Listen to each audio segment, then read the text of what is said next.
What do you think that thing is?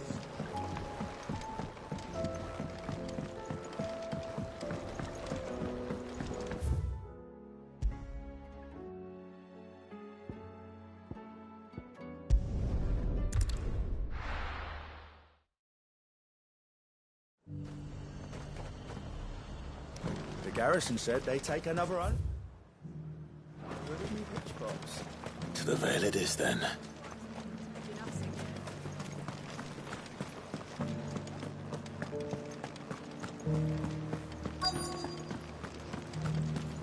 Looks like you've got thirst. But enough talk. How about we... Fancy a peek behind the veil, my lord? I'm looking for a Layla. You found one. So, will your friends be joining in? Or just watching? We're not here for your services. We simply want to talk. What you do with your time is up to you. The price is still the same.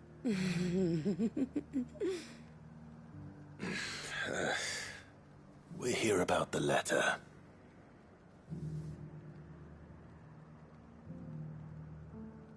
Oh. Sorry. I suppose you'll be wanting to know who wrote it then. Among other things.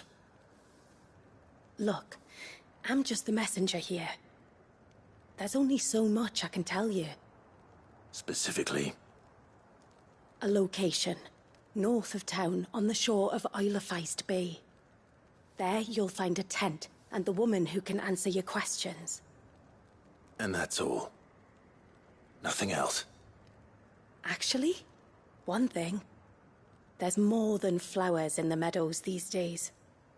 So keep that sword of yours to hand. Few venture into the Royal Meadows anymore, so you won't be overheard. Does anyone else think it strange that this woman should prefer to keep to the outskirts of town? Not if she realizes the value of the information she's party to. And the danger it puts her in. Northreach welcomes you, Clive.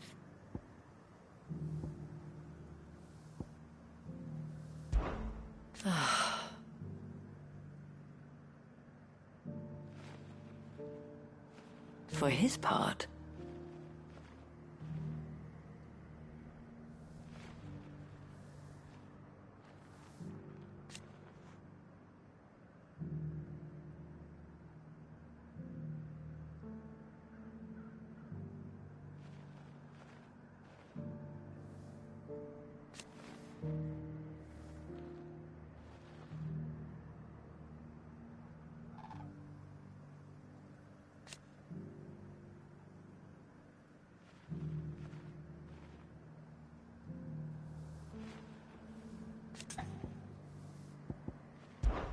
well,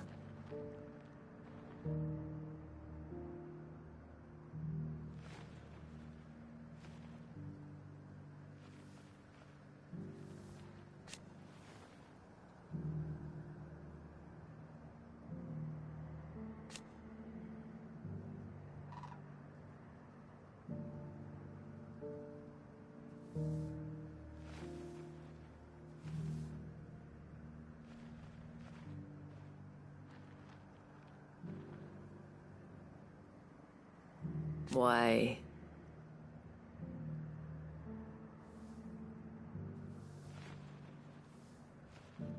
yes.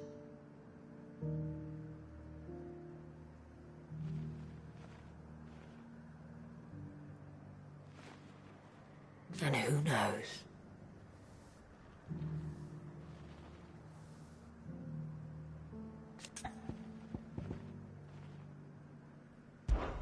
The last few years.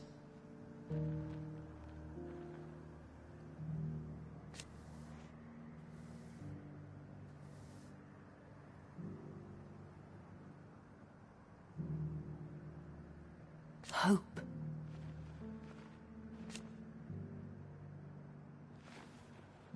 Belief that we all matter.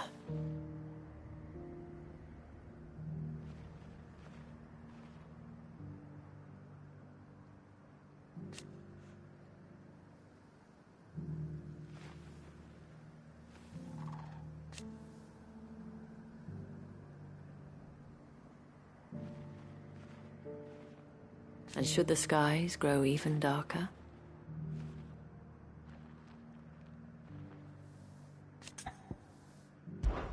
Forgive me, Clive.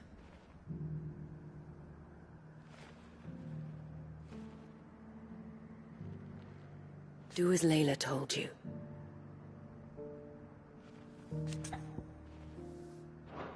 Short and sweet, then.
The garrison may have kept the whites from the war.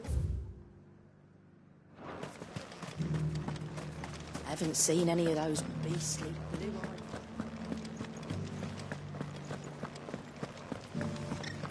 Do be careful. I will.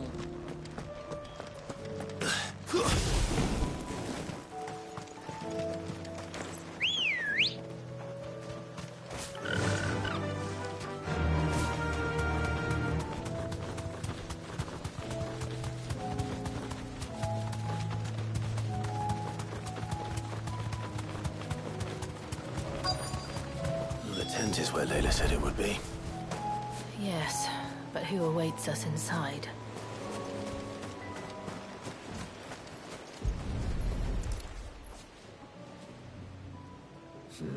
It's empty. Why am I not surprised?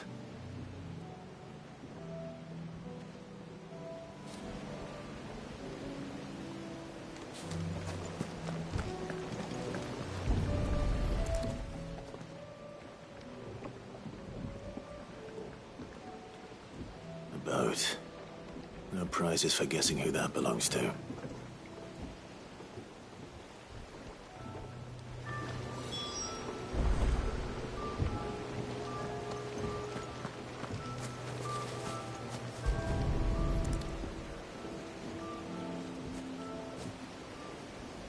The embers are still warm.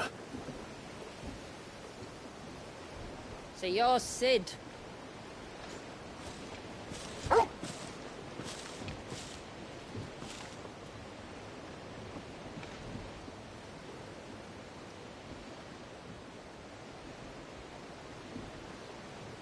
I suppose I must be. Which means you have me at a disadvantage. Apologies. I am Shula, tributary of Mysidia, final haven of the Motes of Water. The Motes of Water. The very tribe into which it was believed Leviathan's dominant was born. A people notable for their sapphire eyes and ivory hair.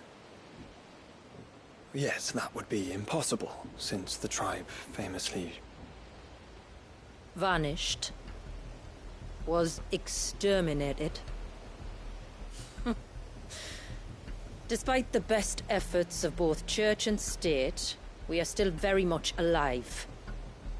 Though we've managed to keep that fact hidden from good Krieger's faithful for over a century. Along with Leviathan's dominant.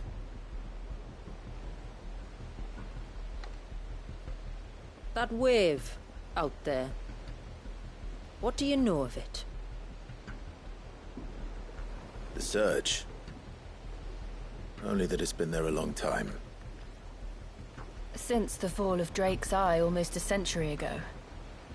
Some claim the two are connected, but none can speak with any certainty. So in other words, you know nothing. Not that I'll hold it against you.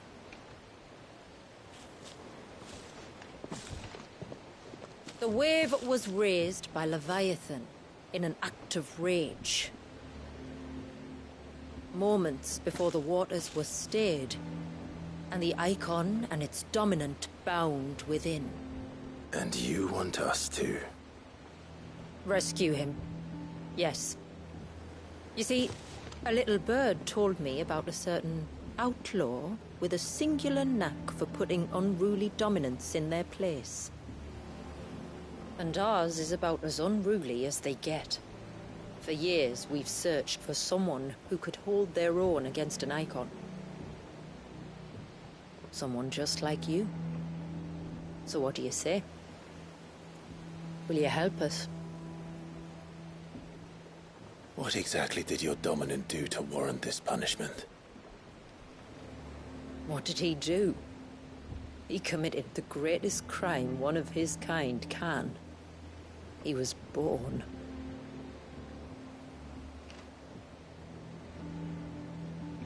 But he deserves a better fate than the one my people forced upon him.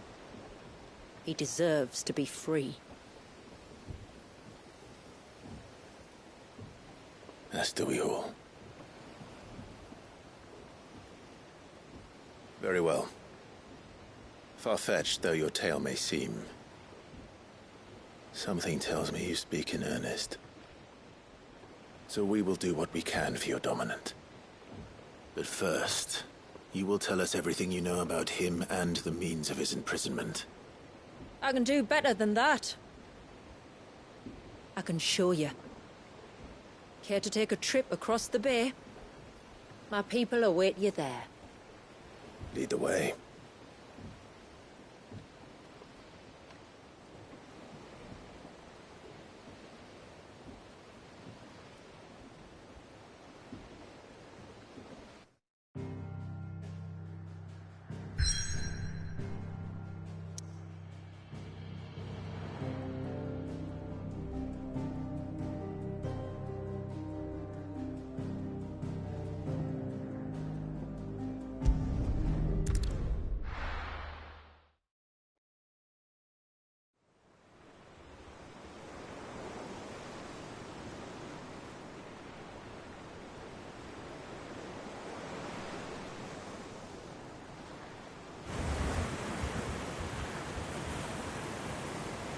All right, you might want to hold on to something.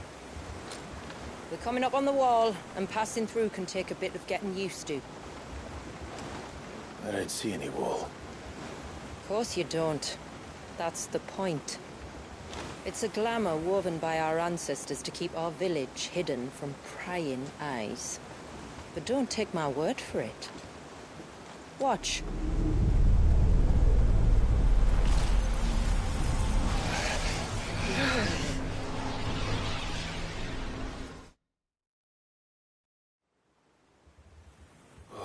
That was worse than a slug of Bacchus wine. Clive, the sky. It's blue, but how is that possible?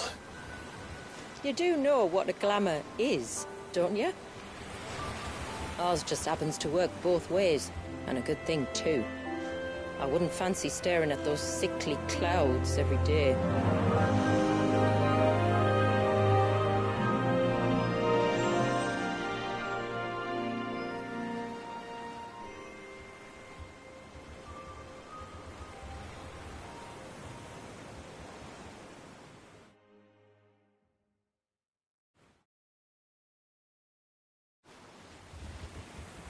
And that concludes our little voyage.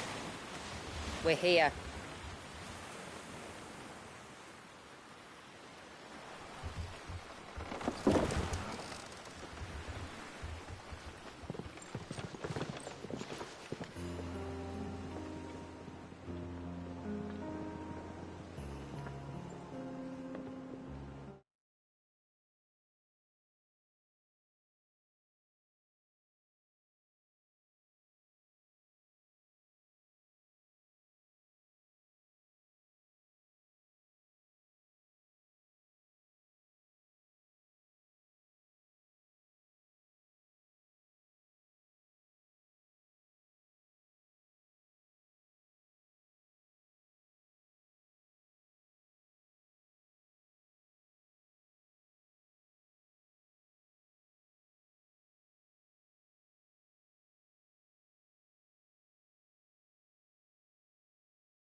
It's a long slog to the village, and a hard one.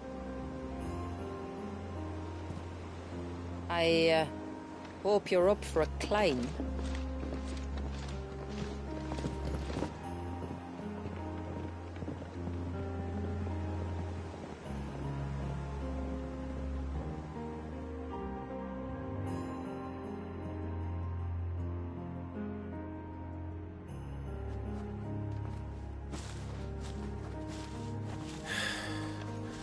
Finally. What? You didn't think we'd arrived, did you? The village isn't up here. It's on the other side of the mountain. Of course it is.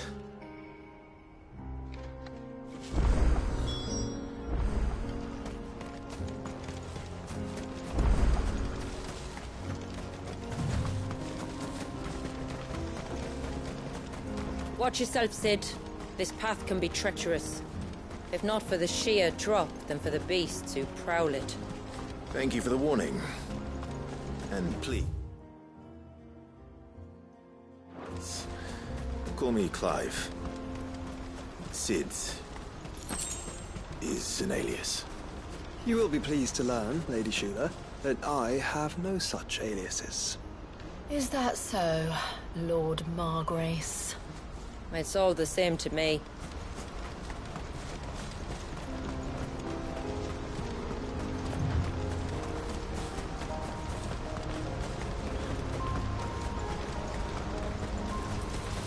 I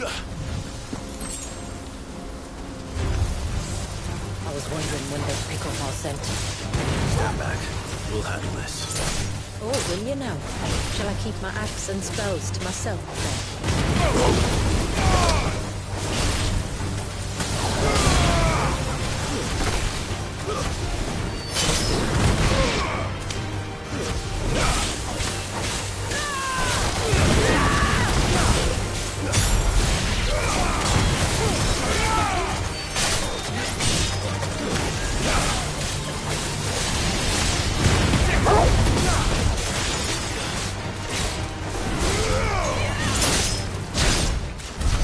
Earlier you mentioned spells, yet I see you carry no crystals. Since when did a bearer ever need crystal? And where is your brand? Then it's in for a long wait.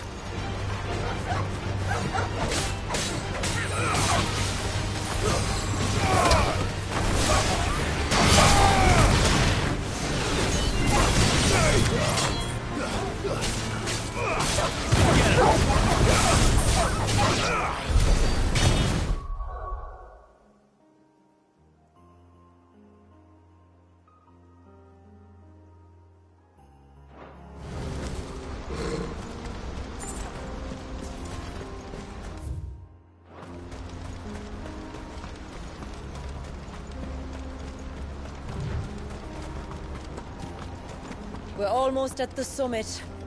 From there, you'll have a better view of our home.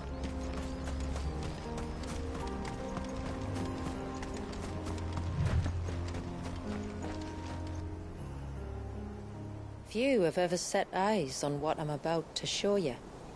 Just so you know. This is not what I expected. Welcome, my friends, to Mysidia.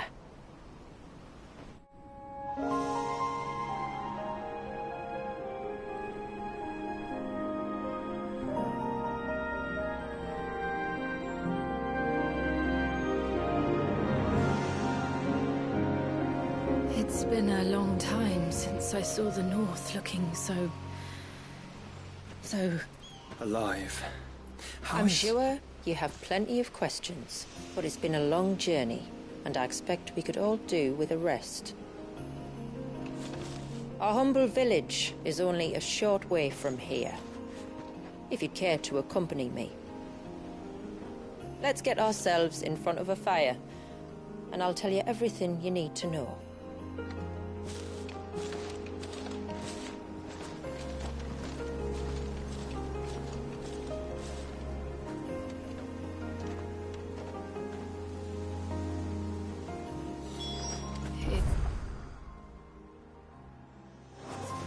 beautiful, Shula. And we aim to keep it that way.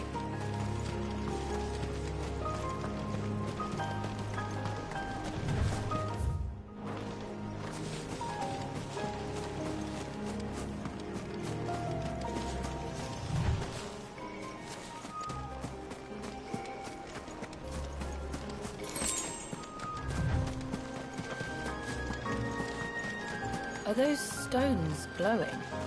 That's one of the cairns which maintain the glamour. Steer well clear.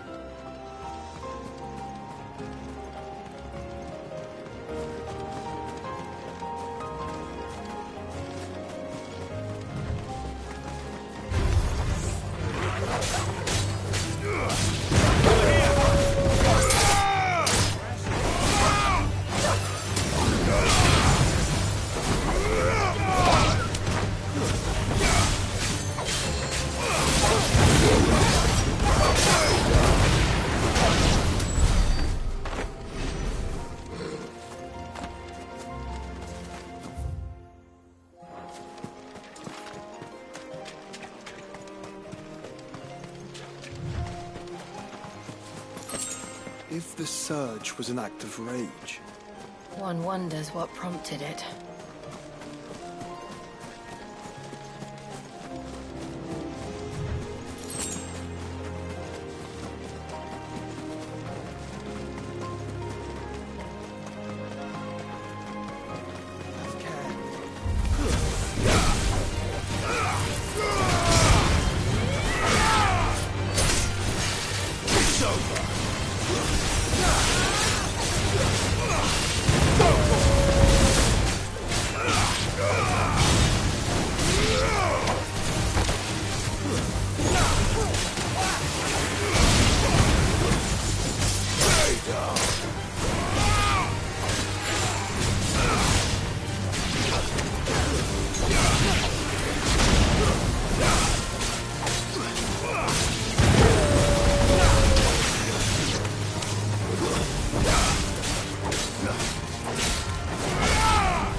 could we not have spared ourselves the mountain crossing by landing further north? In clear view of the bay,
On evening tides.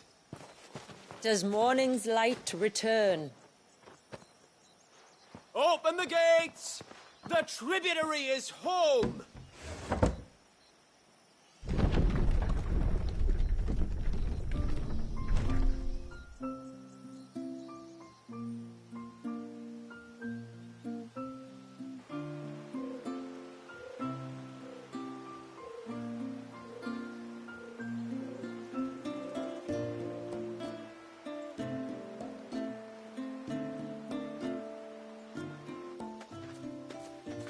Outsiders? Well, I never. Look at the size of that dog. All right now, back to your duties. You'll have to forgive my people their curiosity. We don't get many visitors. Or any, truth be told. Then we are honored to be the first. This is quite extraordinary. Like stepping into another world. So do you believe me now? You've made it difficult not to, my lady. But how did your people chance to settle here in the north? Unless I am much mistaken, the moats of water long called the coasts of southern Ash their home. Until Drake's Horn fell and the Blight forced them ever inland, where... We met our doom, along with our dominant. I see you've read the Gregorian Church's account, but perhaps you'd like to hear ours. That building over there is the Witten Hall. It's where my people gather to discuss matters of import. We can speak more inside, once the place is ready to receive you. It shouldn't take long, but you're welcome to explore the village while I see to things. Thank you. We'll do just that.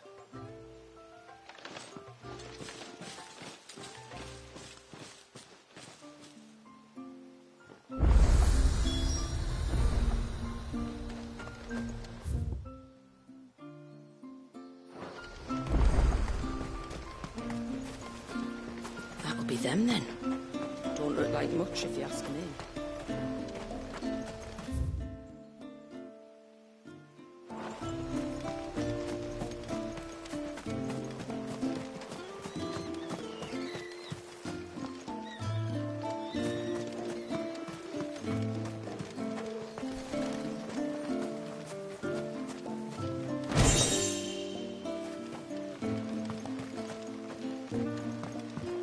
Just you stay away from that temple.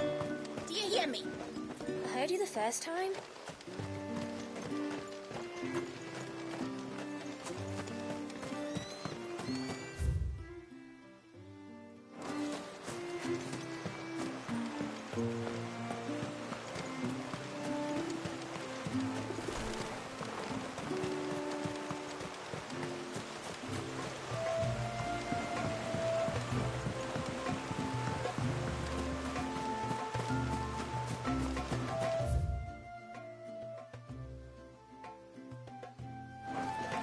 Oh, do you think he bites?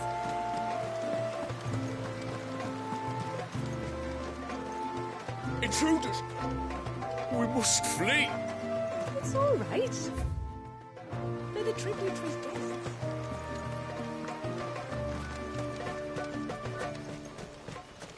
Look! That one's got a black cape.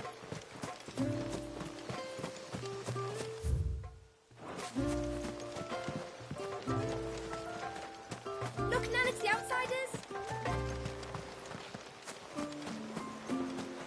How long do you think this is? Ma'am, I want to play with the others.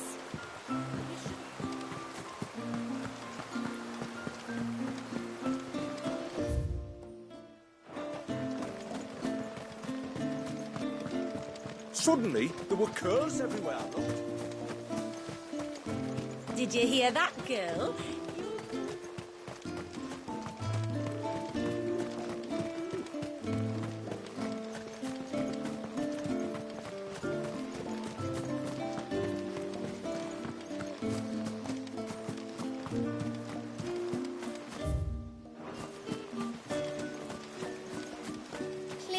Grandad.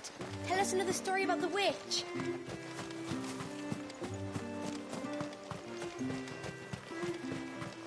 The poor things are as clean as...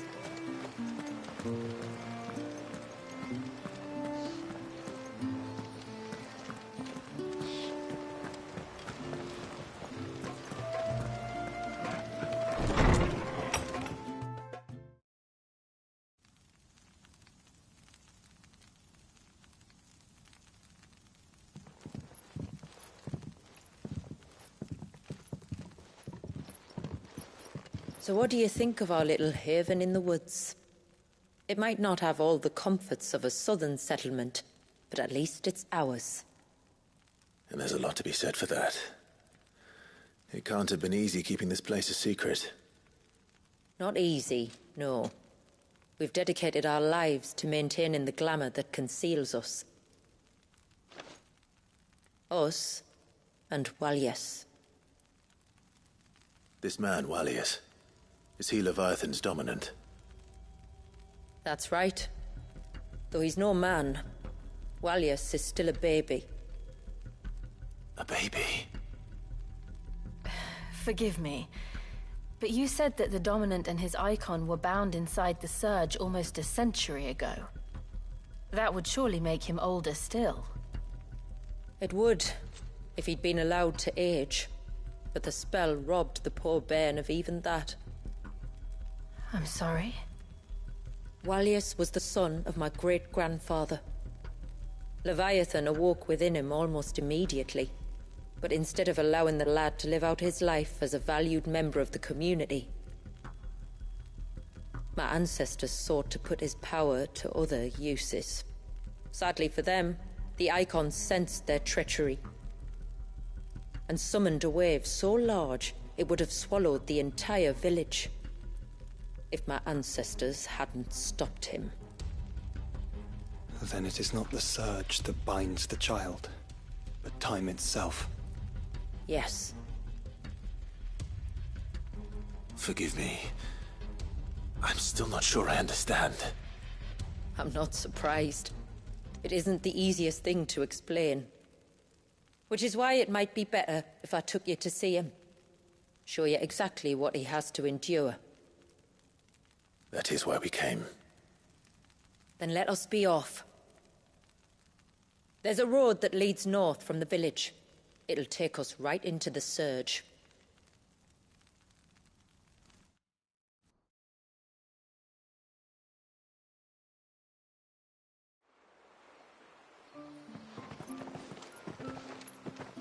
Are you bound for the Wave, tributary? We are, Delina. Have you spread the word about our guests? I have. Everyone knows to treat them as family. You shouldn't have any trouble now, but just in case, I would have you accept this symbol of our people.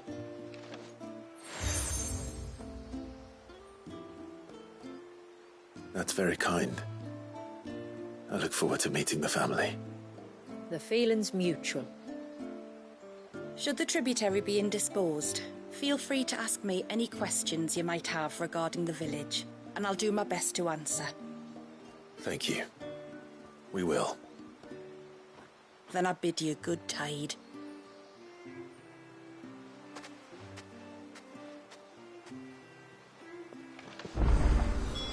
Our storehouse lies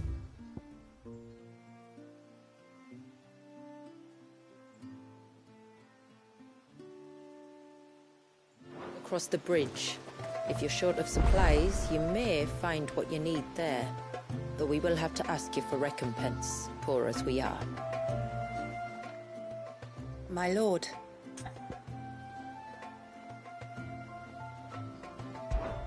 My name is Delina.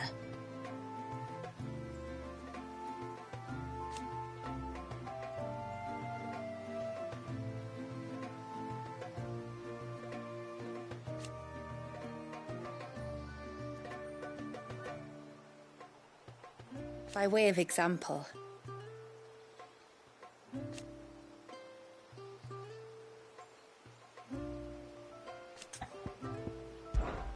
as I'm sure you're aware,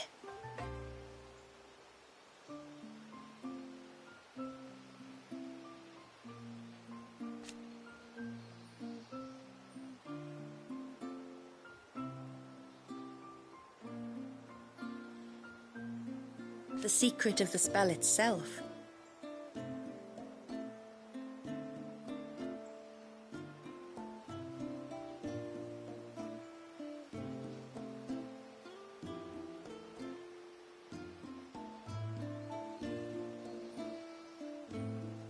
So they built the cairns.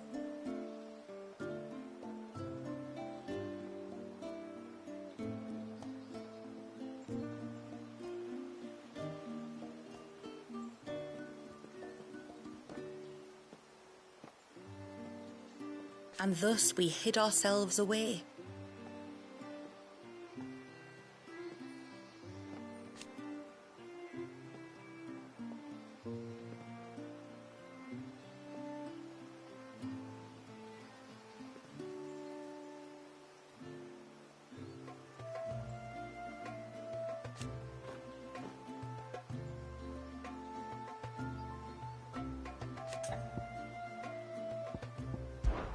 Our story began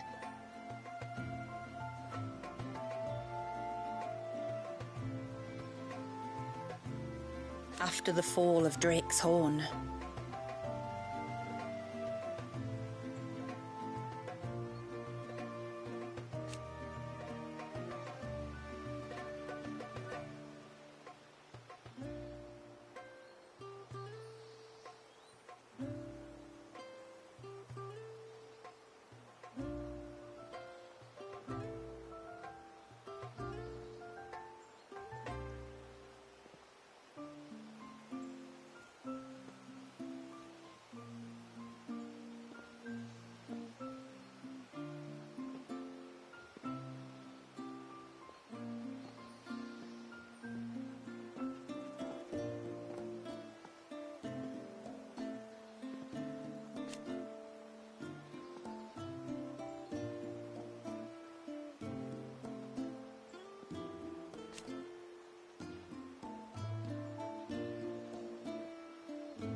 Till next our streams cross.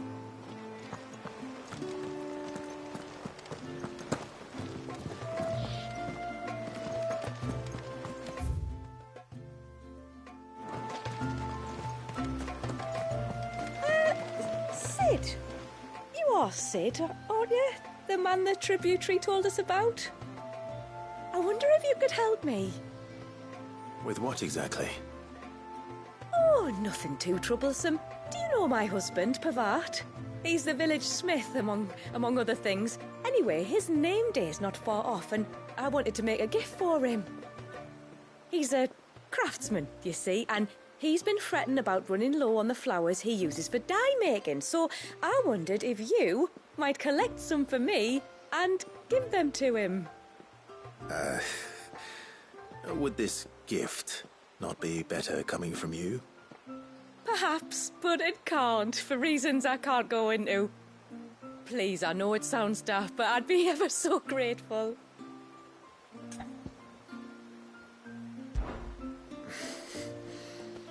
Fine. Which flowers does your husband need? The sweet little blue ones that grow around the fount. Elder's blessings, they're called. We use them to dye our fabrics so we always feel close to water like they are.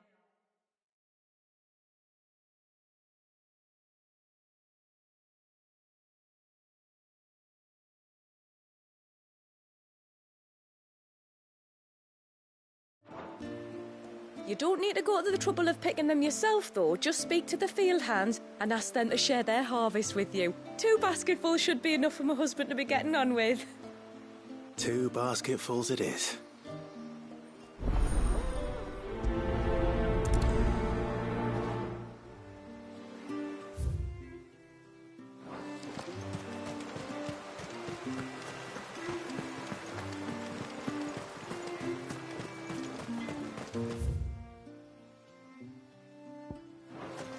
I'm not arguing. The child must...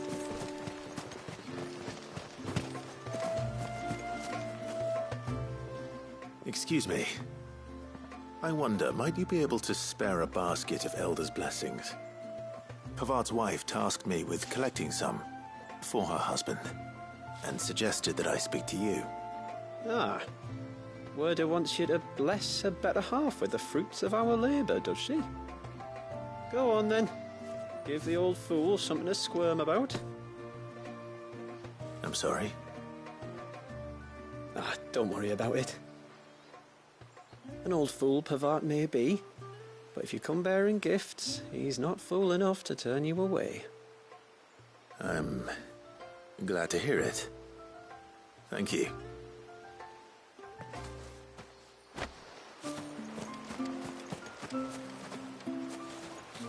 The mirrors. My people believe they frighten off trespassing demons by showing them the evil in their hearts. Would you care to take a look?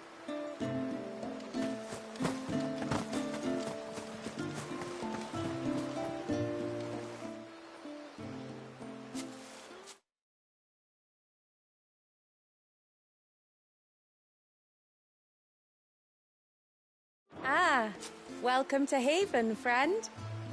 Thank you. Forgive my presumptuousness, but the smith's wife has asked me to make her husband a present of some Elder's blessings. 2 basketfuls, to be precise. Well, I have one, if that's any help. It is. I'm much obliged.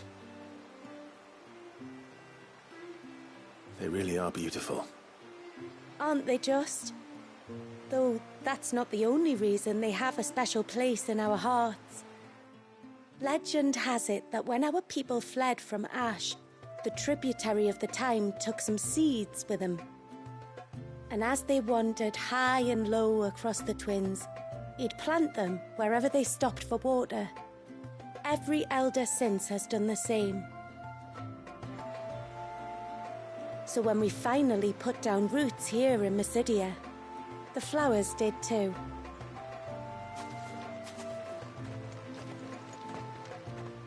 Well, that's 2 basketfuls. Time to visit Pavart.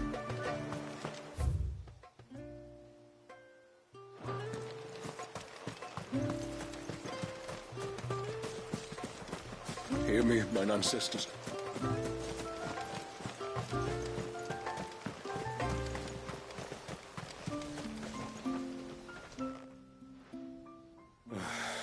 What do you want? Your wife asked me to bring you these flowers.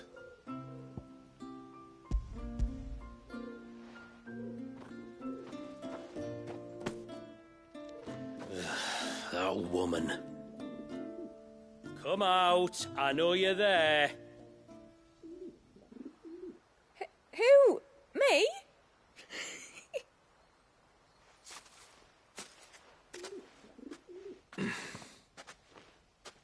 Would either of you care to explain what's going on? I'm sorry. I didn't mean to deceive you. It's just, my husband can be a bit standoffish at times, and I thought this might be a good way for the 2 of you to get acquainted. What with you being a swordsman like, and him being the only smith in the village.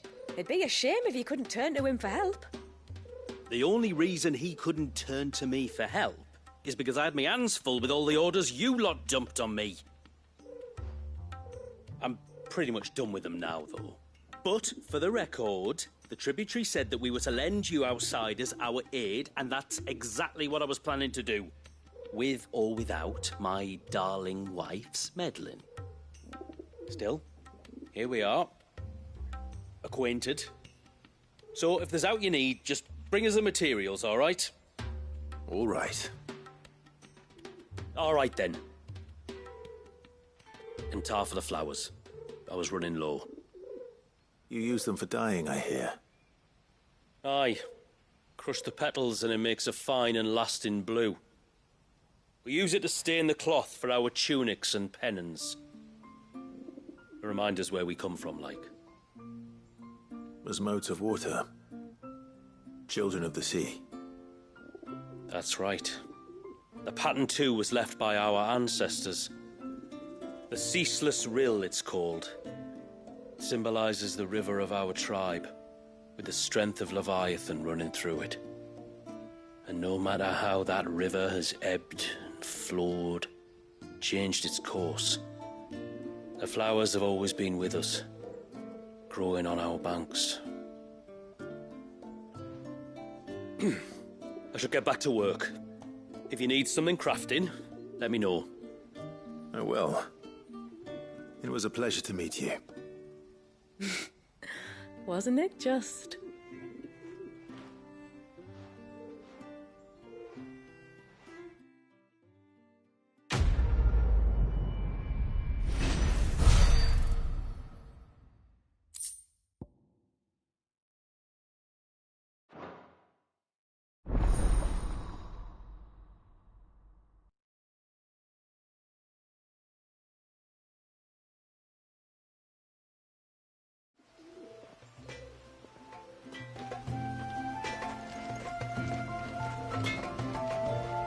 Yes?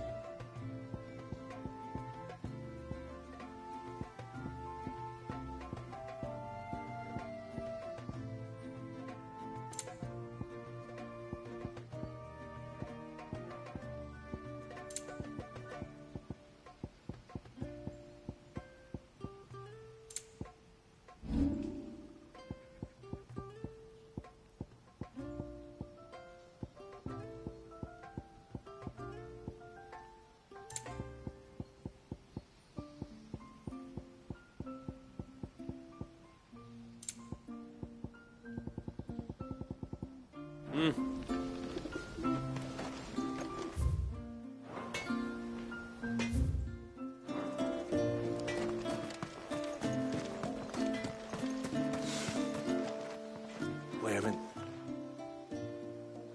Oh, I'll have her hide when she gets back. Oh, sorry. I was leagues away. How can I help you? If you're after something from the storehouse, it's actually my wife you'll want to talk to. She will have to charge you for the goods, though. Not that would fleece you or anything. It's just, you know, needs must. I understand. Saying that, she might not be able to get anything down for you for a bit. Ah, right. She's got her hands full with the inventory, you see. It should have been my daughter's job, really, but the willful little Rills decided to make herself scarce. The heavens only know where that girl's got to. If you'd like me to keep an eye out for her. Oh, no. I couldn't ask that of an outsider. Could I? You wouldn't mind? Of course not. She won't have gone far, will she? I hope not. But I've scoured the entire village for her and come up empty-handed. Can't help thinking she might have gone on another one of her little adventures. Ah, a free spirit, is she? Aye, that she is. Can't get her to sit still, especially once you heard you lot were on your way. Outsiders! You should have seen her little eyes light up. Oh, if she wanted to watch you arrive, she'd have made for the low gate where you first came in. The guard there might have spotted her. Maybe you could ask him. Ruka, her name is. All right. I'll let you know if I find her. Try not to worry.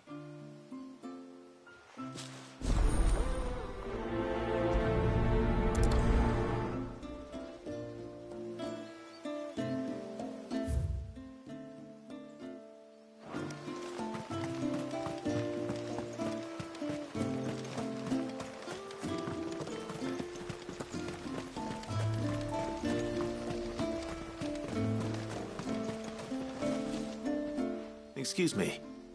You haven't seen the storekeeper's daughter, have you? Little Ruka? I have, as it happens. She went out through the gate not long ago. Out of the village? Alone? Aye, she does it all the time. There's a path off to the left which leads down to the river. Nice little spot, that. And safe as you like. The beasts of the mountain don't dare come so close to the village. That's where she'll be. Go and have a look if you don't believe me. I will.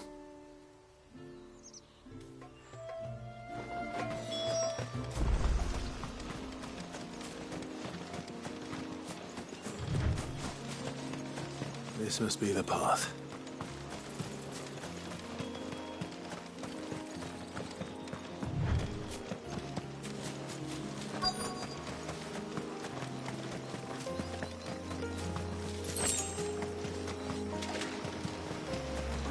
They're not here either.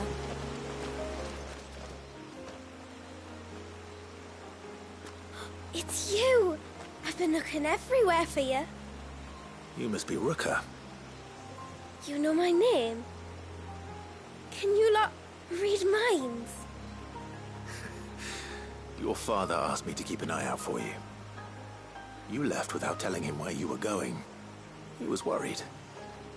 But I went to look for you. Well, now you found me.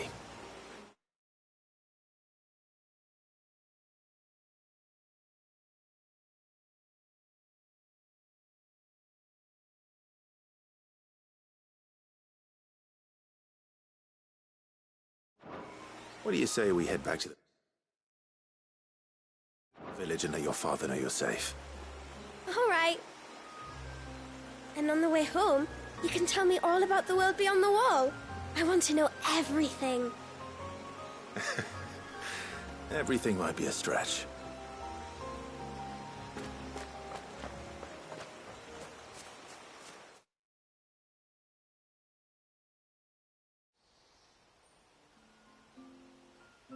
Thank you for bringing her home. And sorry for the trouble. Oh, no. It was a pleasure. Daddy, did you know that there are villages 10 times as big as Haven in the outside world? 10 times! Cities, they call them. And in these cities, they have great big walls and towers and castles. Oh, to think I was worried. You can tell me all about the outside world later, Sweet Pea. Now go and help your mum with the stores. All right.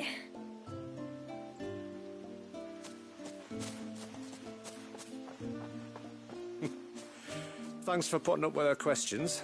She, has a lot of them. One of the big ones being, what are the people beyond the wall like? Reckon you've made a good first impression. Are we the only one she's ever met? That you are. The rest of the world can't know we're here, so we'll have to be very careful who we're letting in and out. A few of us might make the occasional trip to shore for supplies, but for the most part, we'll make do with what we've got, including what the old Northerners left us. Yes. You built on top of the old ruins, didn't you?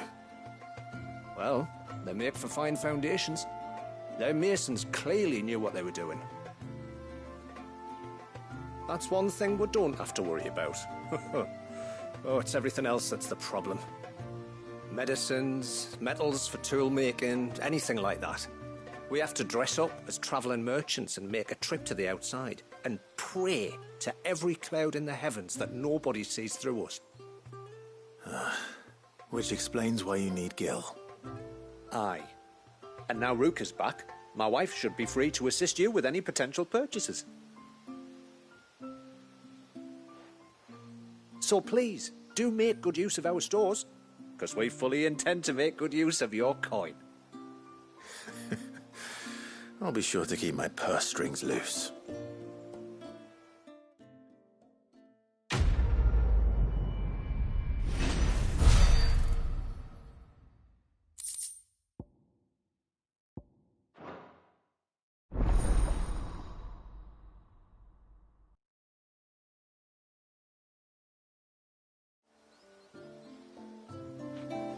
It's a pity nothing but the foundations were left standing. A whole storehouse made of stone would make it a lot easier to keep our supplies in good nick.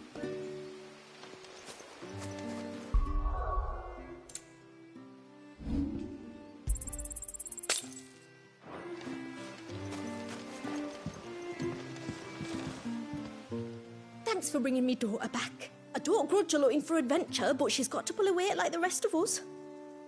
Anyway, now we've got the inventory done, I can attend to my own tasks, like seeing to our visitors' needs. So, was the route you wanted? I will have to charge you.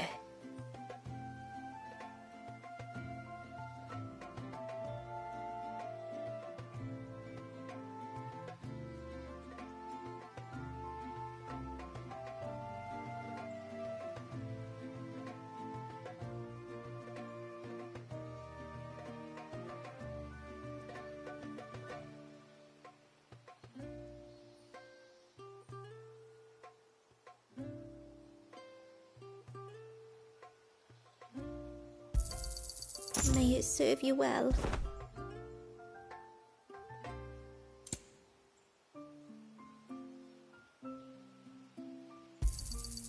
Well, if you're sure you need it.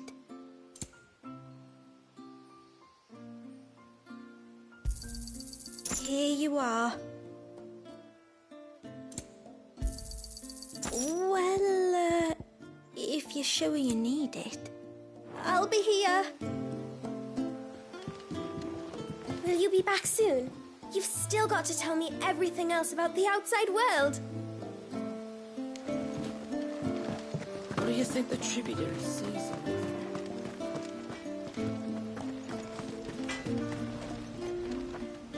Reckon my steel's just as good as any.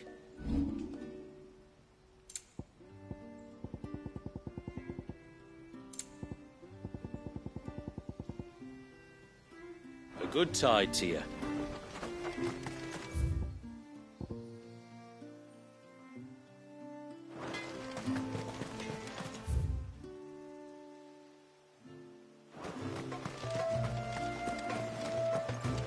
How long do you think this bridge has been standing here?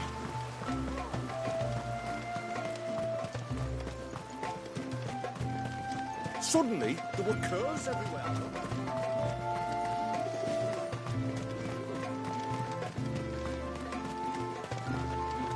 Off to the surge, are you? Well, just you stay close to the tributary. We don't want you getting lost in the forest.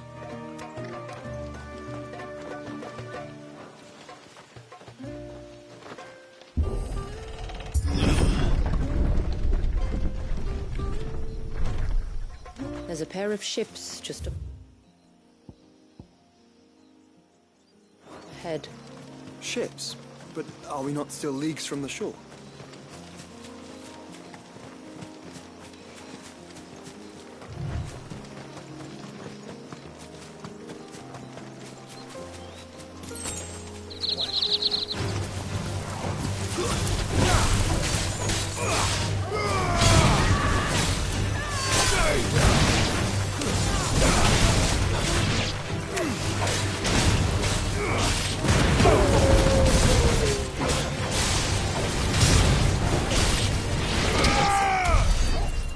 The quickest route to the surge is due east, past the second galley. Shula, how did these ships come to be here? What do you imagine happens when an icon of water gets angry? Really, brother, did you have to ask?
This trail only leads deeper into the forest. We should head back.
No, I still haven't mended the bridge.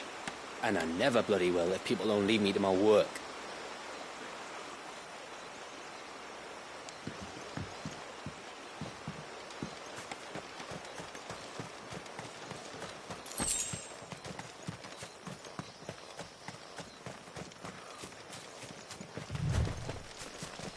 We won't find Walius this way. The sea lies behind us.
Tonberries.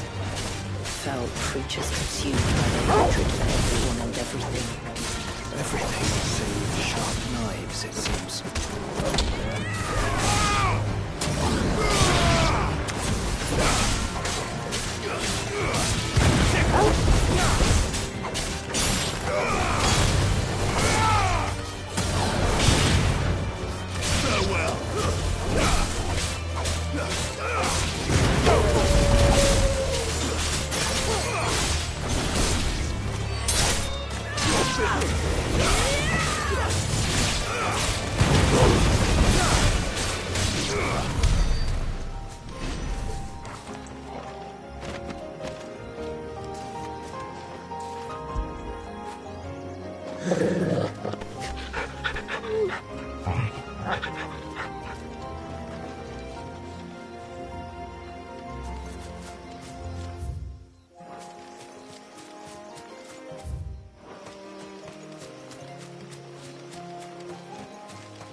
I can smell this.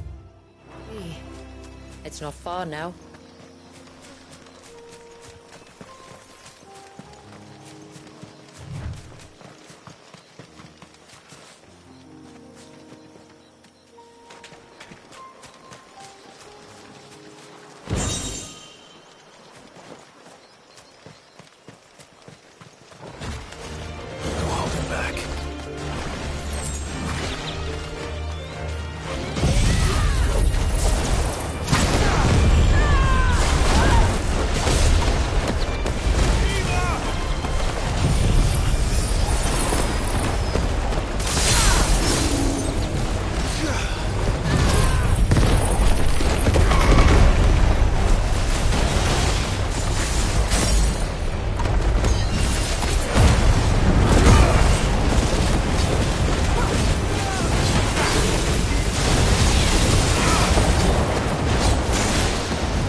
reach the surge?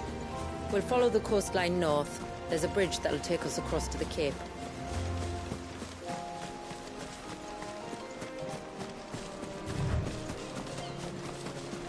You don't want to go down there. Trust me.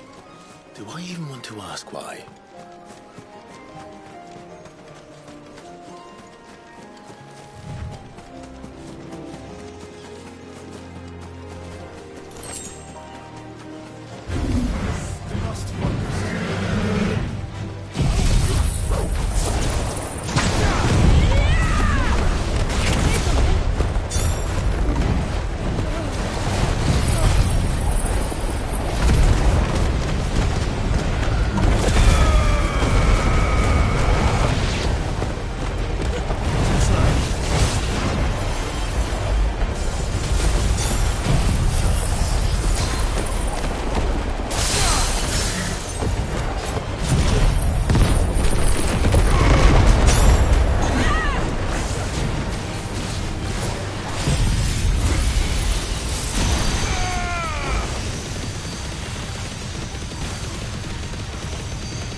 Might I inquire about the Ray of Light?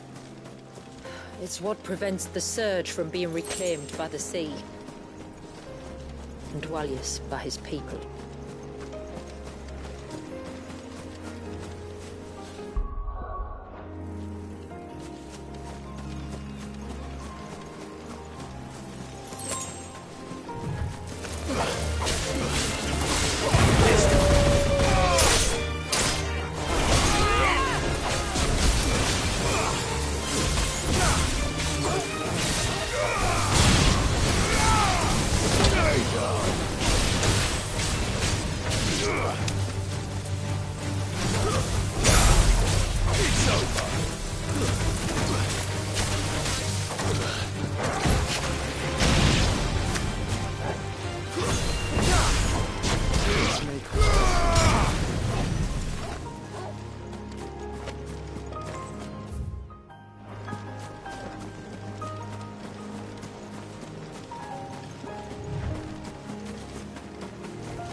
You said before that the child is bound within the surge.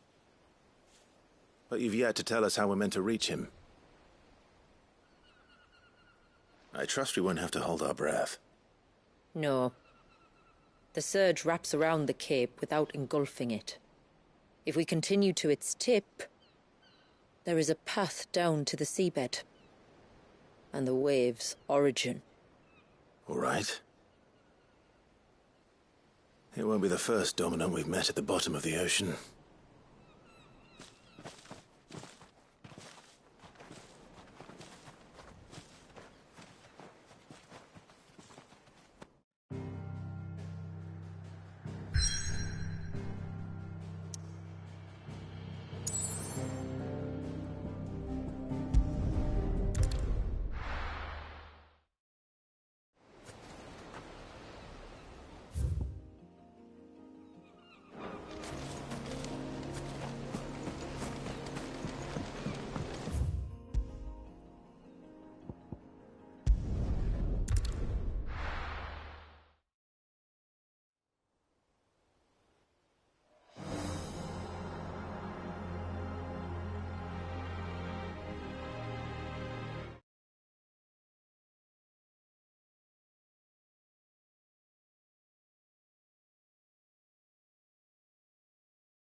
It's not much further now.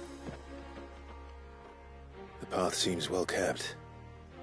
Do you and the villagers often come this way? Only me. Once every new moon without fail. It is my duty both as village elder and Walyus's descendant. But surely no one blames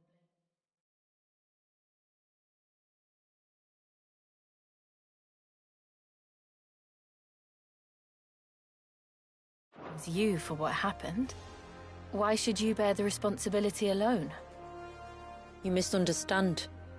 I do it because I want to. To show him that he isn't alone, and that there are still some of us who would see an end to his suffering. Suffering you will soon witness with your own eyes.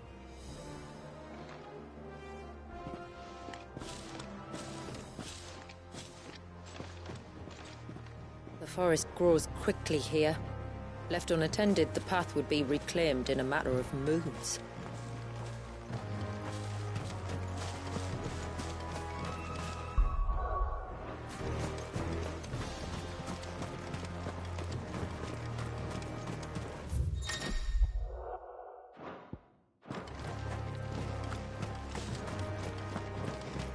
Does the light point the way to the child? It does indeed.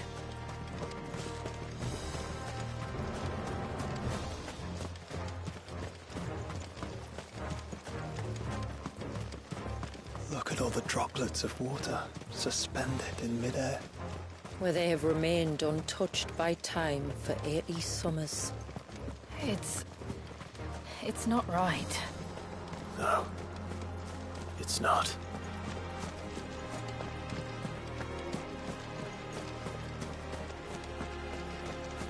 There. Up ahead.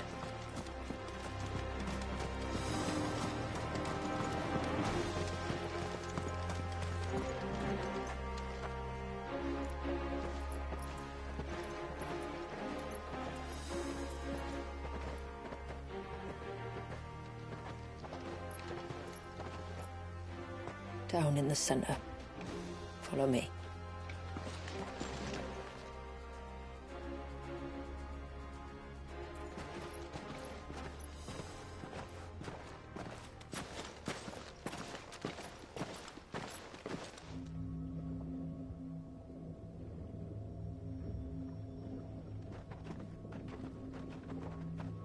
He's still primed. I'll never forget my first priming. The fear. And I was old enough to understand what was happening. One can only imagine how this poor child felt. He is the victim of an unforgivable sin. Committed by people who saw him as nothing but a means to an end. He must be so frightened. Then I'll ease his burden. You don't mean? I'm not going to hurt him. Contrary to the tales, I don't go around killing dominants for no reason.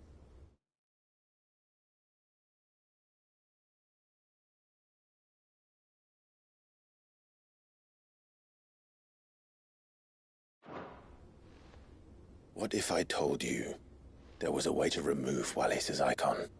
I tell you, you were a madman. It's hard to believe, I know. But it can be done. Though, it isn't without its risks. Part of the icon remains no matter what. So, it might still come to violence. I don't know. It depends on the dominant. I've seen things end well, and I've seen things spiral out of control. But I do know one thing. If we turn our backs on this child, there will be no end to his suffering. And I think that a worse fate than the alternative.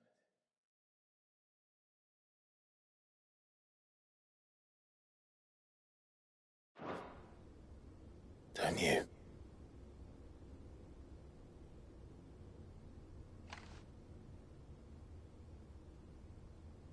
Very well. Do what you must. And whatever happens, I will own the consequences.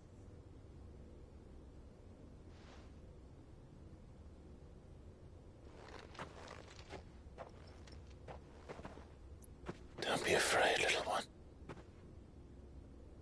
Let me bear the weight.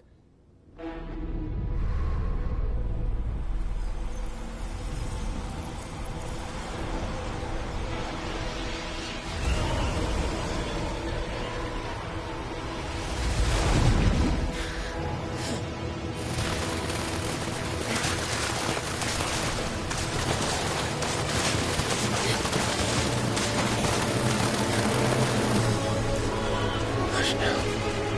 It's going to be all right.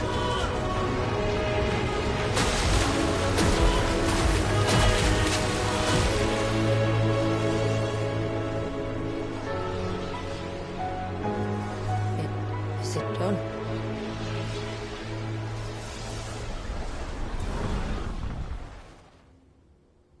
I think so. I can feel the icon inside me. But something's wrong.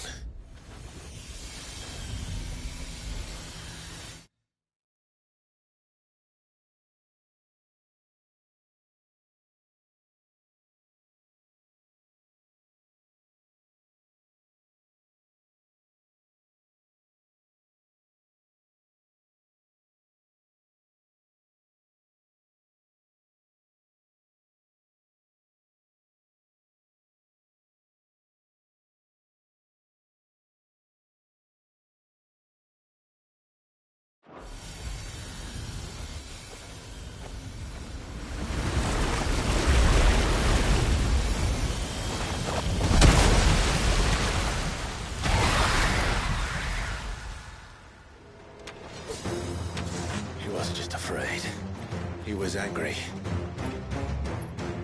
All right. Let's see what you've given me.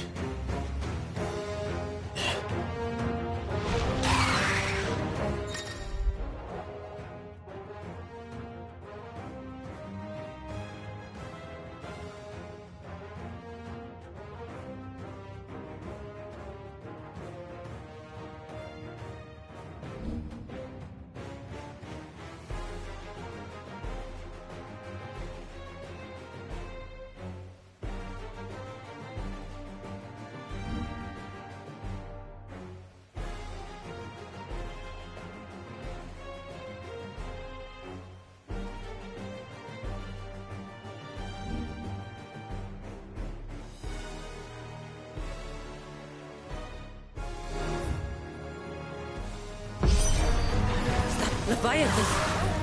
No, just an eggy. But a formidable adversary nonetheless.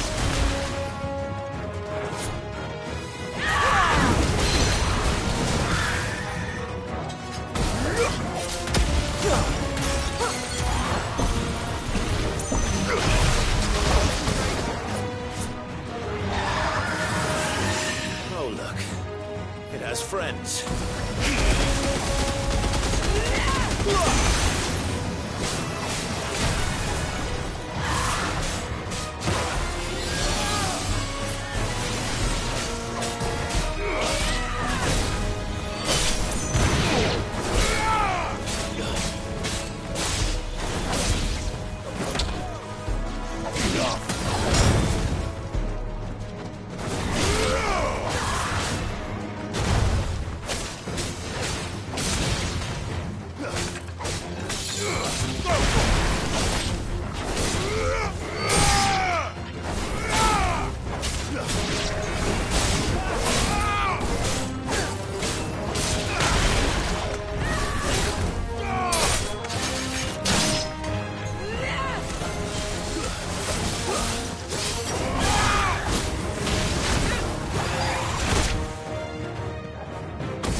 Is everyone all right?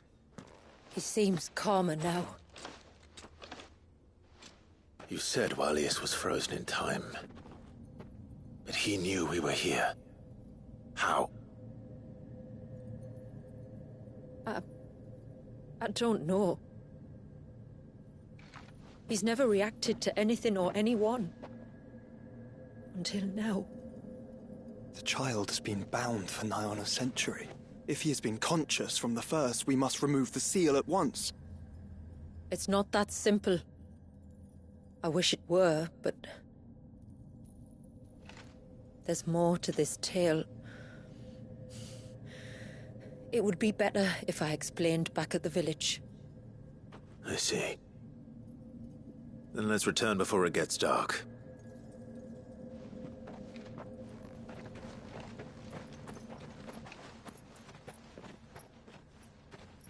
I'm sorry, Walius. I will make this right.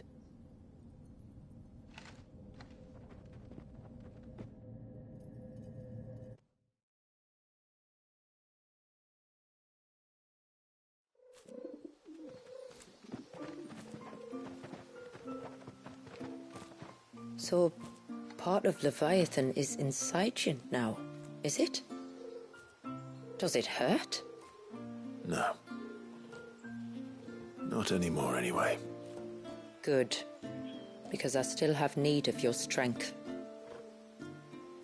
If you want to know the rest, we should head to the Witten Hall. Of course.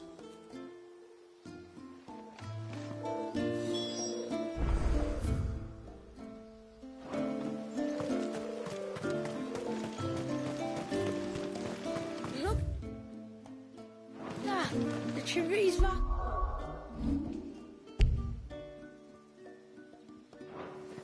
Do you think they saved Valiant?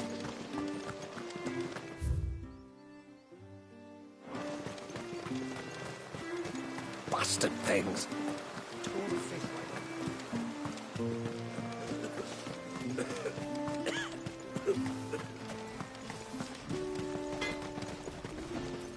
What is it you want?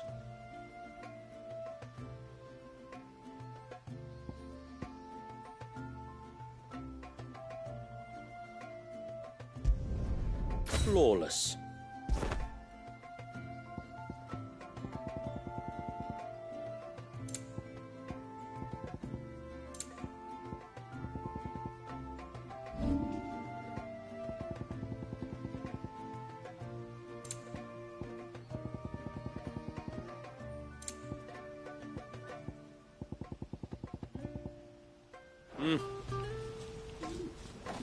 No sign of the child.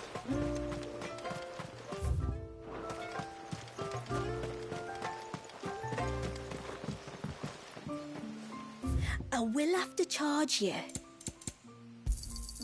Here you are.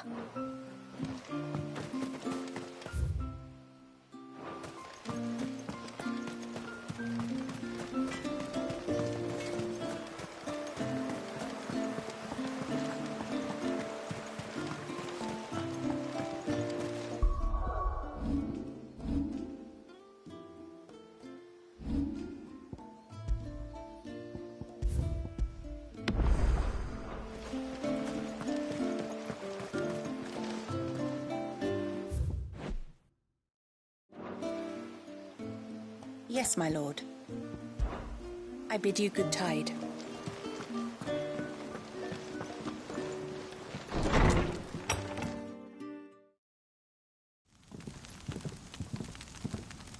To understand the spell which binds Walius, you must first know who we are, and what drove my forebears to commit such an atrocity. This tapestry is our story, the one that brought us here. After generations of wandering, my people sought refuge in northeastern Storm, some 170 years ago. But in exchange for our safety, the Gregorian Church demanded we renounce our faith, and branded us heretics when we could not. To be exterminated, as a lesson to others. And so was it chronicled in the imperial histories, for anything less would have made the church seem weak.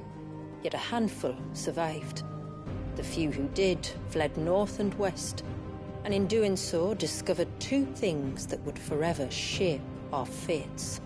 The first was an old legend, revealing how to make your very own Mother Crystal. But that's impossible. As they were soon to discover, aye, far too late. Our ancestors convinced themselves that they could recreate the divine if they could only find a strong enough heart. A living being capable of channeling torrents of ether. And the heavens provided. A dominant. Oh, yes. They'd stumbled across a nostrum in an ancient ruin, which they believed could provoke a sudden outpouring of a creature's ether. They meant to enrage his icon. Leviathan would have destroyed everything, had our people not made their second important discovery. A means to stop time itself. Where did they find that? The Northerners had no such magics, or they would have used them. When our ancestors first arrived, the land was uninhabited, save for an old witch who lived on the highest peak. Her body had been consumed by the curse, a cruel payment for her long years of service to the Northern Thanes. So desperate were they to prevent the fall of Drake's Eye, they'd forced her to devise a spell to stop time. But Drake's Eye did fall. It did. When she finally perfected the necessary magics, it was already too late. As punishment for her failure, the Thanes exiled her to this forsaken place to live out the few days she had left. Knowing her suffering, our ancestors cared for her as best they could, and in return, she gifted them her spell. That even though she should die, her legacy might live on.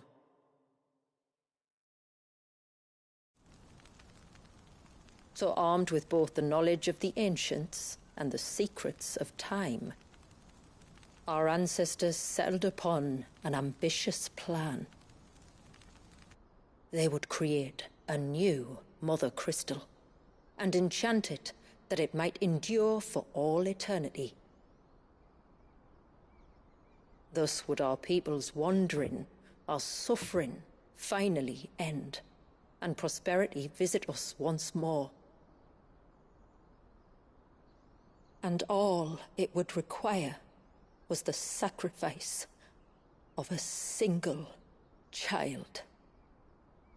A small price to pay, or so they believed. Another victim of man's blind reliance on the Mother Crystals. So we know the seal source. How do we break it and restore the flow of time? Do you recall the dome of light on top of the cliffs to the west? Inside lie the ruins of an old temple. It was there that the witch built the Vare, a conduit of sorts that channels her remaining ether into the Surge. But it's been a long time since anyone set foot in the place. And now, there are others who claim it as their own. Then we shall go prepared for a fight. That said, it may be best if one of us stays behind. You think the village could be in danger? We saw the ether flow from Wallius in all directions, but only encountered a single familiar. There will be more. And should even one make its way here, I doubt the walls could hold it back for long. Then I shall stay. The Phoenix will see your people safe, tributary. You have my thanks. Very well. We should depart at once. I fear time may no longer be a luxury we can afford.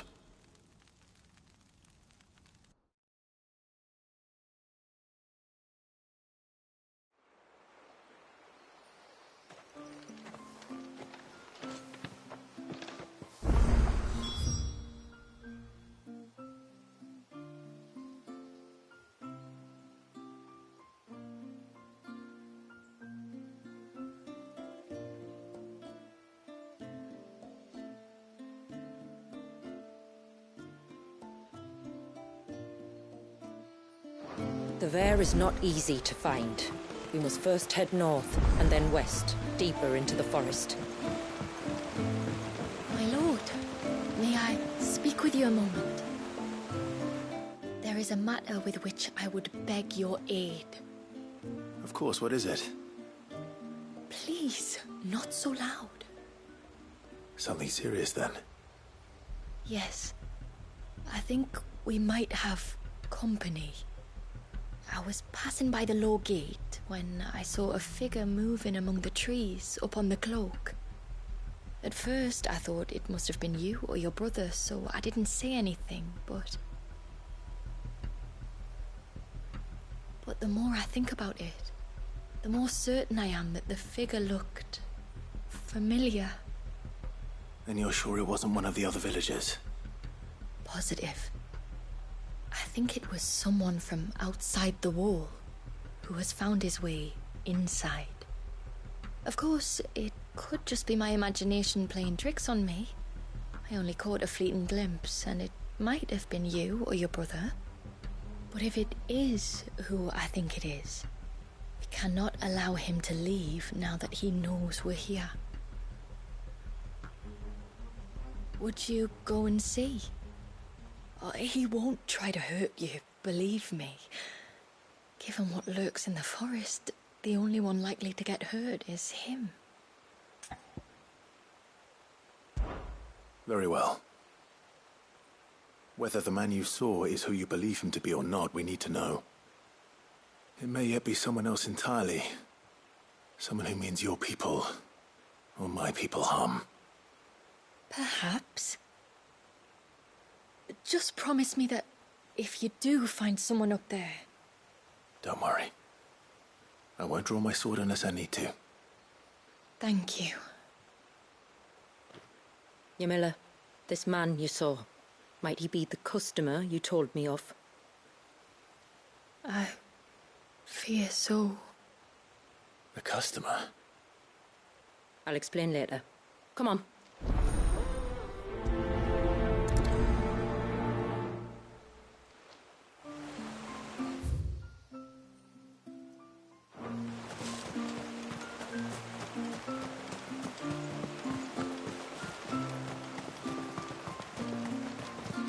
If we pick too many of the flowers, there won't be enough.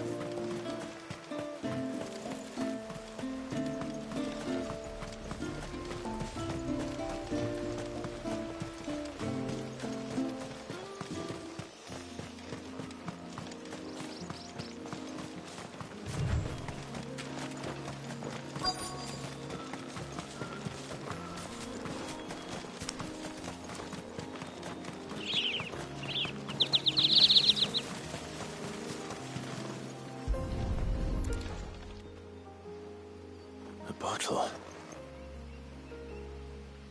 Breath of the Arbor. Perfume from Sunbrag. Looks expensive, too. Who's there? Stop!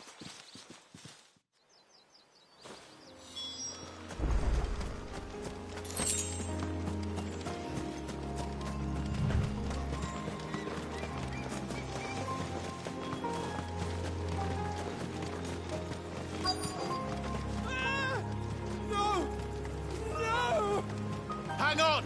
I'm coming!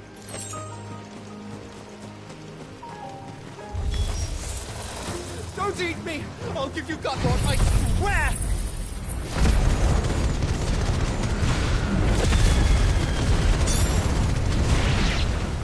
Stand back. I'll handle this.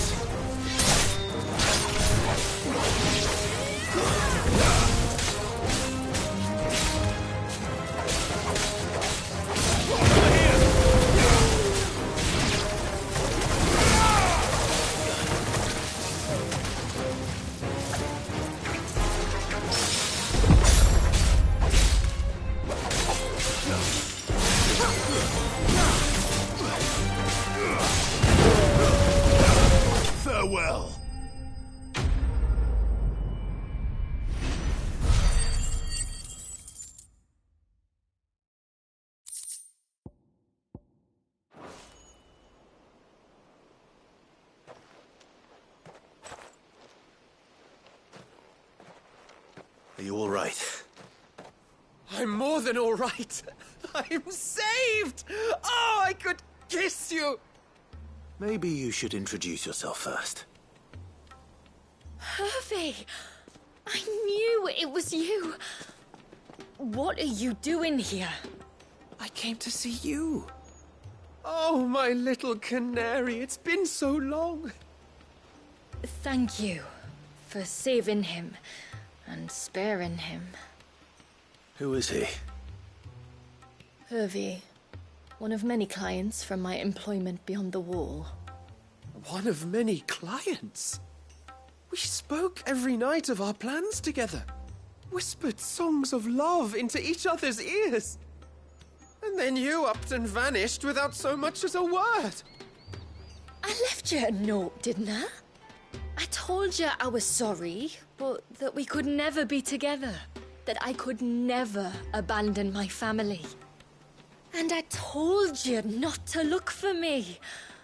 How did you even find this place, anyway? The flame of your love was as a beacon in the night that guided me to you. Hervey.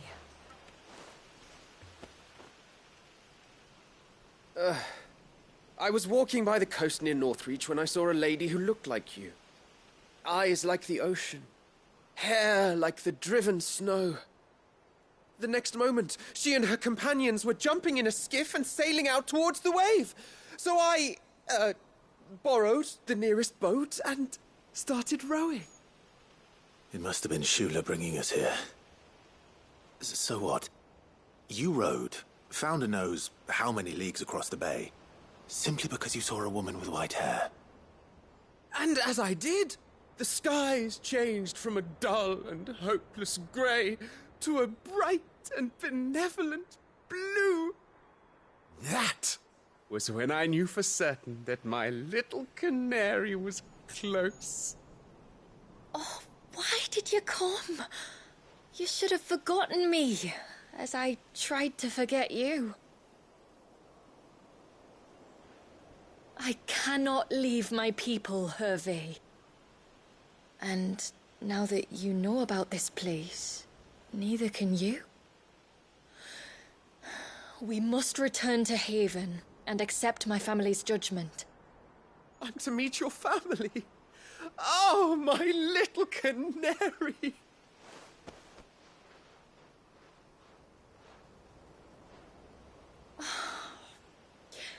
Please, come and see me later. You did as I asked.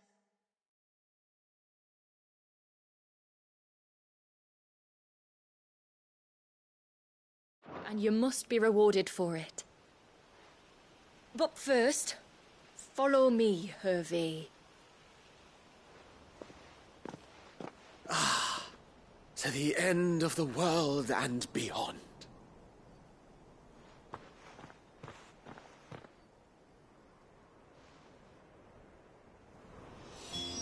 You should never have found this place. How could I be so careless? Don't blame yourself. I doubt anything could have kept that man away.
Forgive me.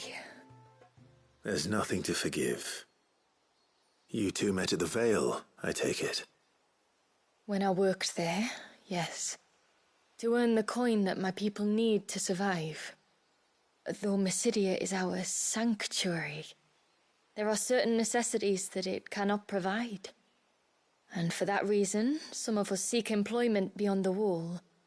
Yet few are the opportunities for followers of a strange faith in a strange land.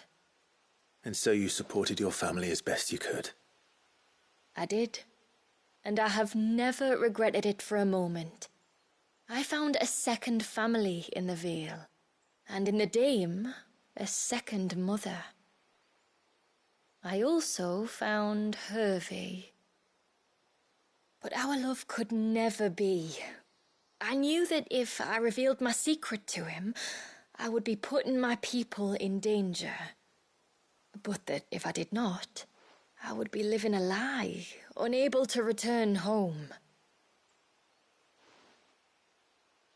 What will happen to him now?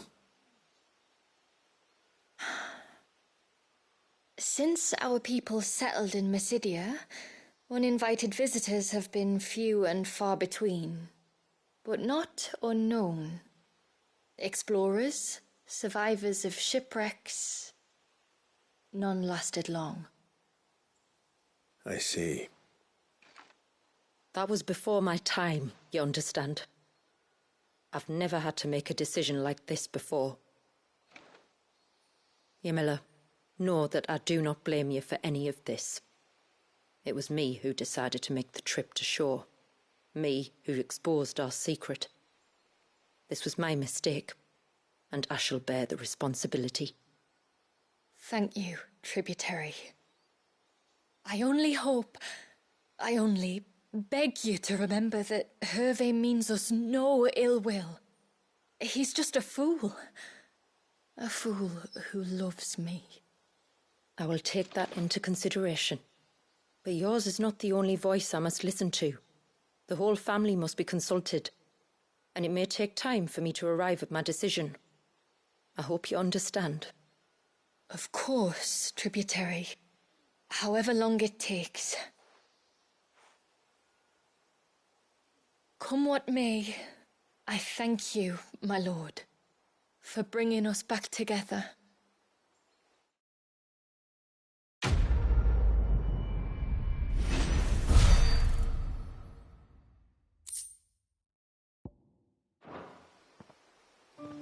I left Hervey because I couldn't turn my back on my family. And now his life hangs in the balance.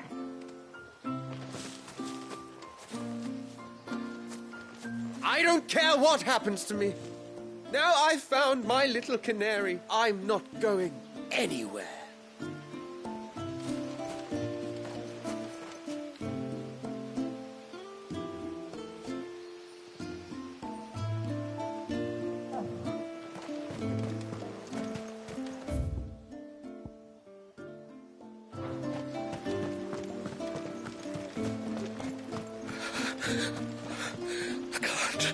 I can't go on like this.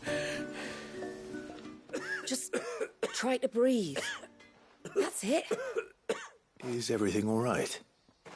Ah, you're the outsider. I'm Fannet, healer by trade. And this is Talor, one of my patients. He took ill not long after you arrived. Nothing too serious, I hope. I hope so too, But? This affliction, it's like nothing I've ever seen before. He complains of feeling chilled to the bone, but there's no fever to go with it. And my most powerful antalgic hasn't done a thing to ease the pain in his chest. I'm starting to wonder if his condition might require a different kind of treatment altogether. Shula said that you were here to help us. You couldn't help me, could you? I'd be happy to. If I can. You can, don't worry. All I need you to do is speak to Talor's son, Pavat, over at the forge, and ask if he knows what his father was up to before he came down sick. Something must have caused this, and I want to find out what. The trouble is, Talor's too weak to speak and I can't leave his side for long. So while you talk to Bavat, I'll pay his wife Werder a quick visit, just in case she knows anything. All right.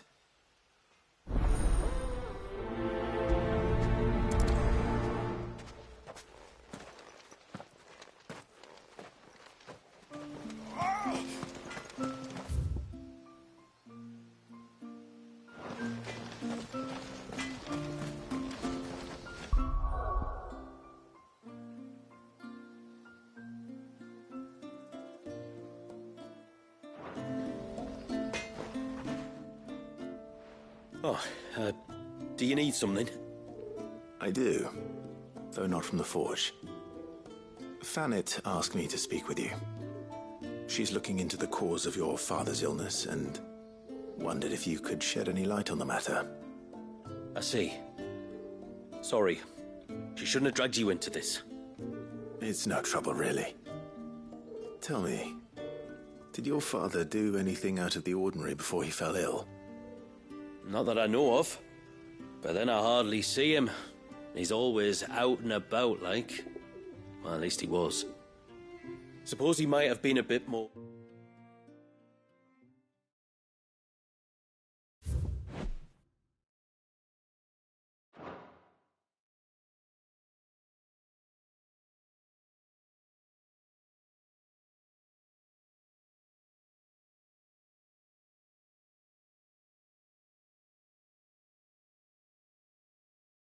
more fidgety than usual, but apart from that...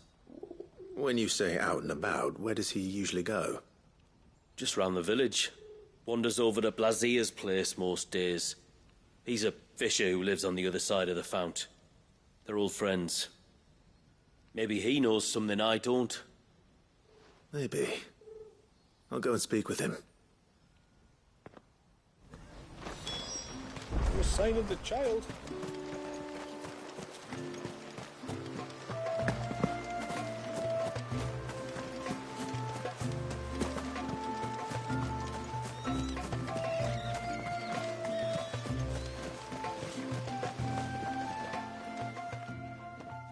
Greetings, stranger. What can I do for you? Your name is Blazier, is it not? Pavad tells me you're a friend of his father's, and that the two of you may have spent some time together prior to his illness. His illness? Talor's never been ill a day in his life. I don't know why he'd start now. Oh, Fanny doesn't know either. It was she who asked me to look into his recent behavior on the off chance it might explain how his condition arose. Oh, I suppose there was something that struck me as a bit odd. He kept asking about the woods. Did you see anything strange on your way back from the shore? Are you certain? Do you swear? That kind of thing. I didn't, of course. But he wouldn't let it go. It was like he was expecting something to happen. It was just a matter of when. Not that I know what, but he never told me anyway. Well, that certainly does sound unusual. And it might just be what Fanit is looking for. Thank you. Ah, don't mention it. Oh, and when you say Talor, wish him the best from me, yeah? Let's see what the healer makes of this. Almost time for harvest.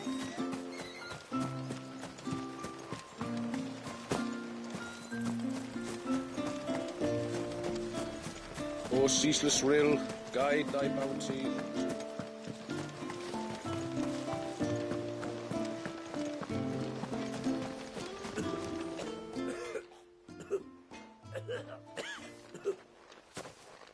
I spoke with Werder, but she couldn't tell me anything.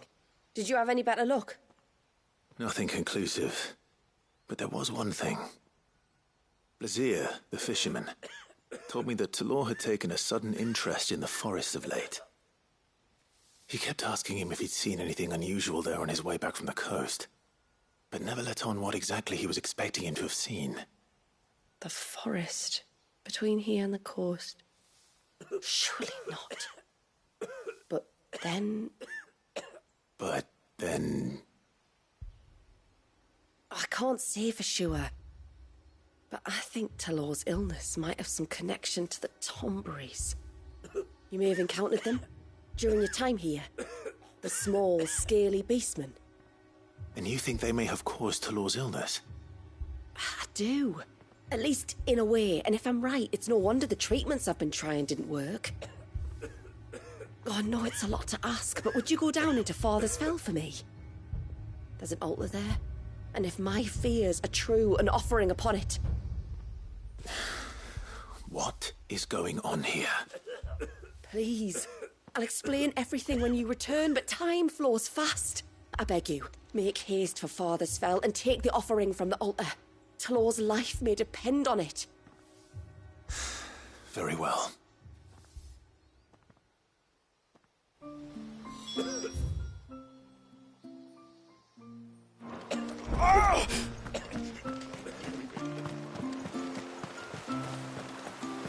Bastard things. All the thing,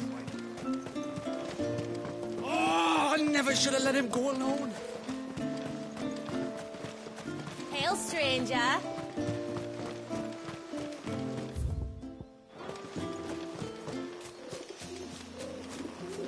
doubt even Ambrosia could find me here. Before, we turned east at the shipwrecks to reach the coast. Now we must head in the opposite direction. Left it is, then.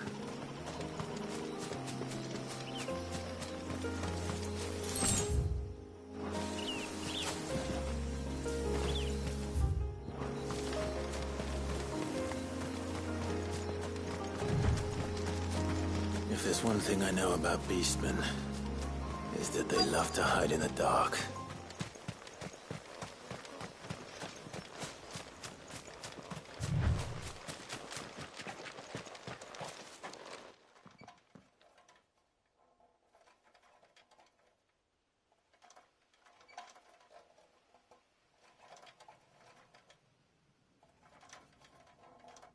What are they up to?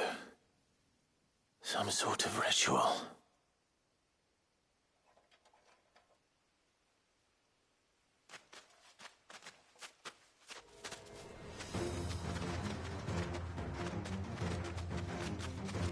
Sorry to disturb you.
Let's see what's on this altar, then.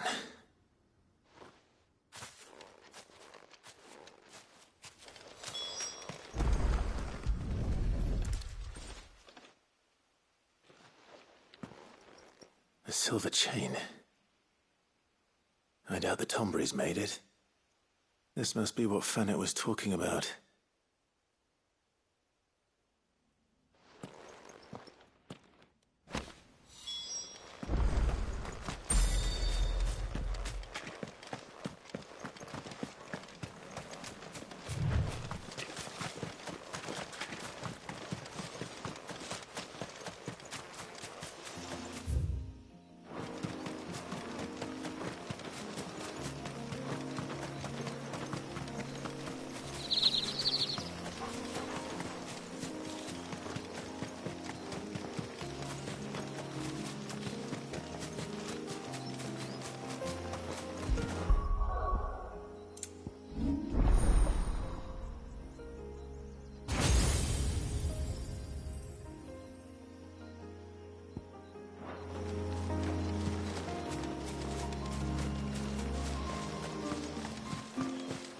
well, stranger. Oh, I never should have let him go alone. Bastard things.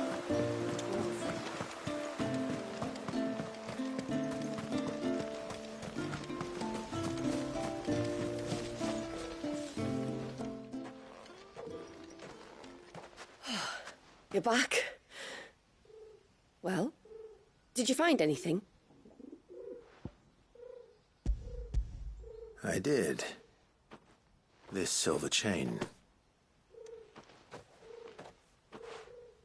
I knew it. Well, I'm still none the wiser. Forgive me.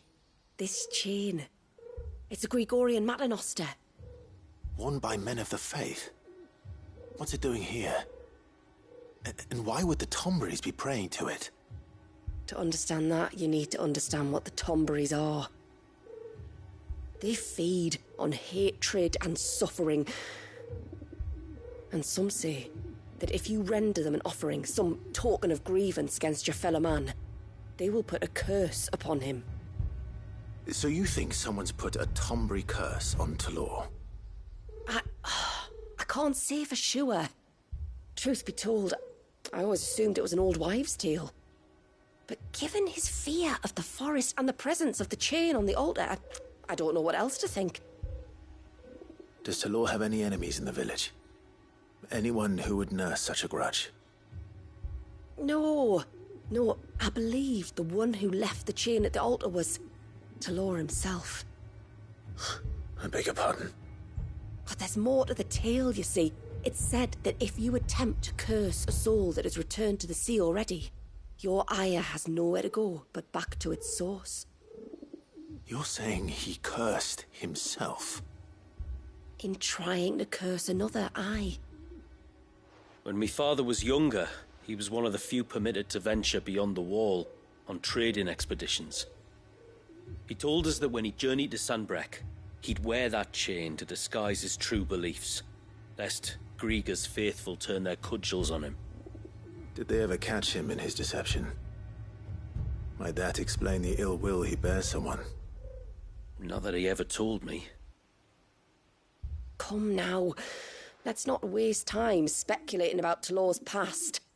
We need to focus on the present, and that means finding a way to break the curse. All right. If there's anything I can do to help, let me know. Thank you. I shall. Aye, and thanks for going to all this trouble. Here, it's not much, but I want you to have this. We call it an adder stone. It's a gatherer's charm. Reacts to certain rare minerals we use in crafting. Makes them ring out like a bell, stuff you'd have no chance of spotting otherwise. If you find anything, see that you bring it back to me. I can make you some decent gear with it. If you're interested, like. I am, thank you. And I'll be sure to pay you a visit.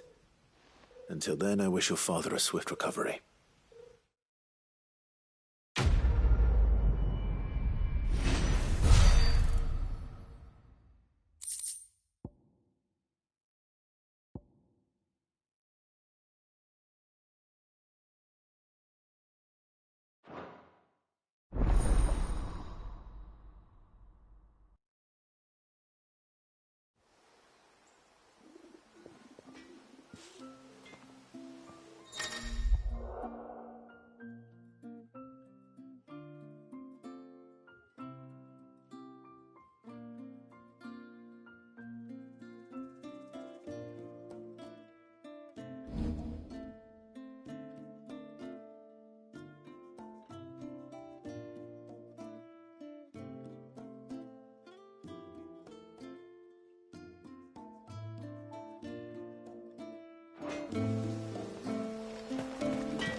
Yes?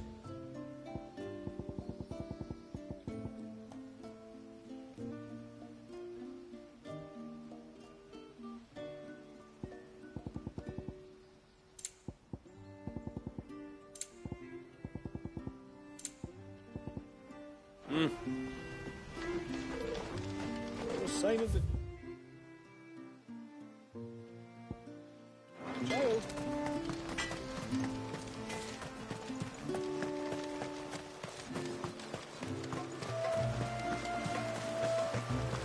bastard things.